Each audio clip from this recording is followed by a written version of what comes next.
Some time ago I made a video about unusual gun designs from history, but the problem with that was that it's quite hard to get your hands on most of those guns, and for people who like guns, look but don't touch is a tough pill to swallow.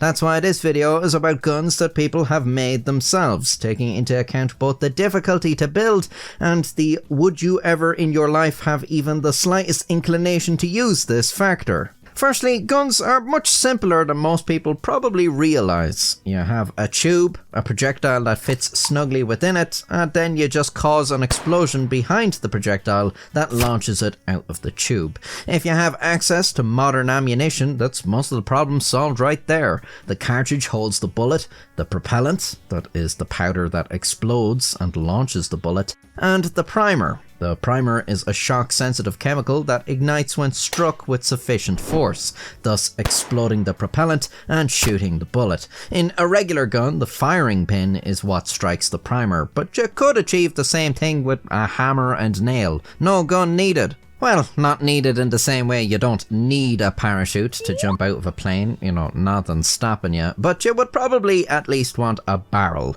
This will protect your soft squishy hands from the metal cartridge exploding from within. It will also provide stability to the projectile in the early stages of its flight path, so it doesn't just tumble through the air unpredictably. This brings us to probably the simplest improvised firearm in existence, the pipe gun. These are found all over the world, with police confiscating them from criminals in Brazil, the Philippines, fucking Nottingham in England. You basically have one pipe with openings in both ends. Your cartridge goes in here. This pipe slides into a slightly bigger pipe, which is closed at one end with a protrusion to strike the primer. You forcefully slam the smaller pipe into the bigger pipe, and you've just fired your pipe gun. Well, some extra pipes on there and you've got yourself some grips. Hell, people even put buttstocks on these things. Very easy to make and therefore very popular with criminals. Of course, you would want to make damn sure the construction you're using is going to be able to withstand the exploding propellant.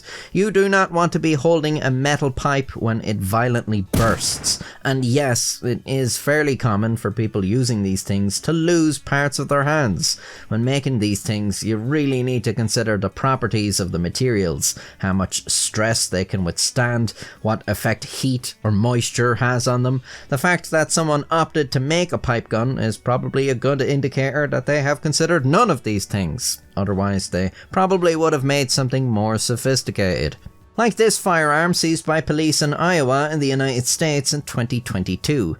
Dubbed the Smith & Wesson, the weapon was created by a felon who was not allowed to own guns and had been arrested for possession of drugs. The Smith & Wesson might look ramshackle, but... well, yes, but it is considerably more impressive than a pipe gun. For one, it has a spring-loaded hammer connected to a trigger, so that somewhat resembles the fire mechanism of a real gun. No slamming motion required. The hammer is weighted with a stack of quarters soldered together, and the striker is a drill bit. The gun is double-barreled, and you just articulate the hammer over which barrel you wish to fire. I bet that worked reliably. The intrepid gunsmith has also mounted a flashlight laser combination to the barrel, because everything about this gun screams precision. I'll let you tell me if you'd be comfortable firing this yoke. This gun, seized in Argentina in connection with an armed robbery in 2020, looks a bit more competent. I mean, it certainly has a more orderly look to it. It's even got a bolt-action breech for inserting and ejecting cartridges. But the longer you look, the worse it gets. How do you fire this thing? From the picture alone, I'm going to hazard a guess and say you pull the bolt back to the first latch, and then you can insert your round here, and then I guess you very carefully put the bolt into the second latch, because assumedly the bolt holds the firing pin, and now I guess the gun is ready to fire, and you just knock the bolt off the latch to shoot. I really hope I'm wrong about this, because that's a horrendous firing mechanism.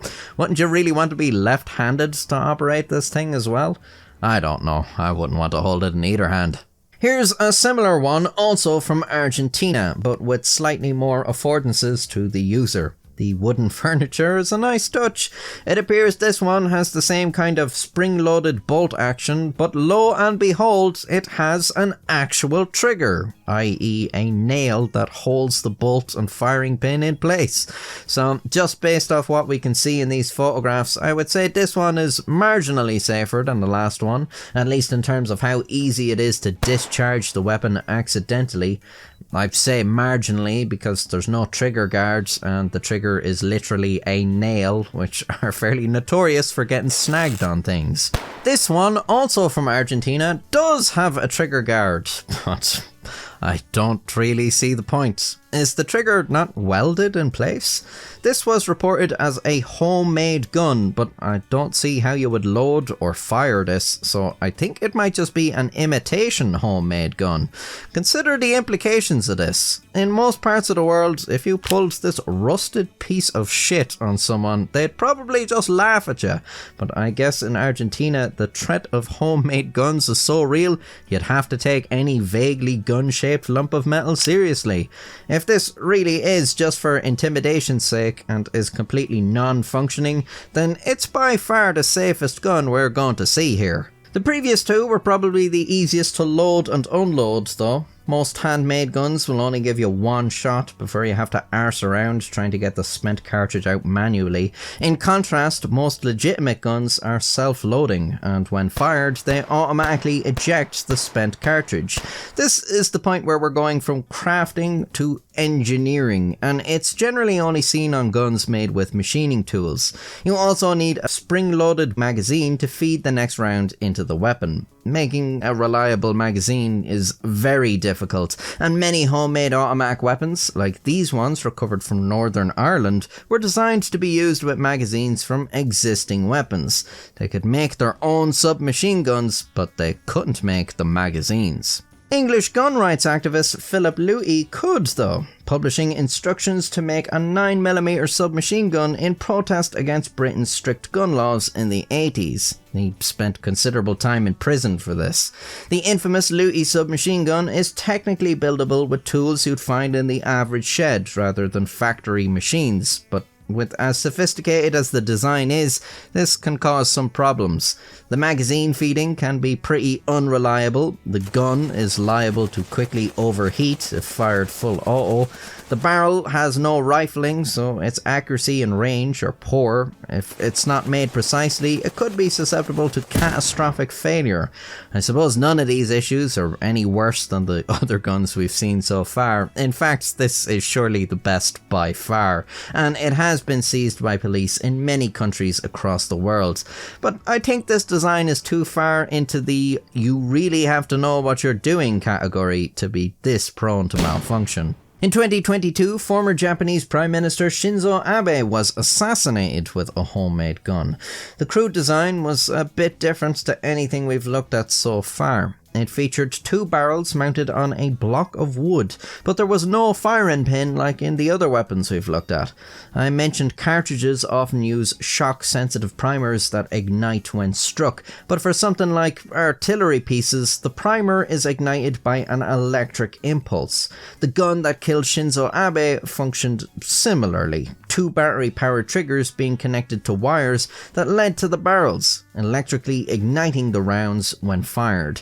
This might seem like the best homemade gun on the list, but the assassin had a bunch of different designs, so maybe he wasn't even all that confident in these things.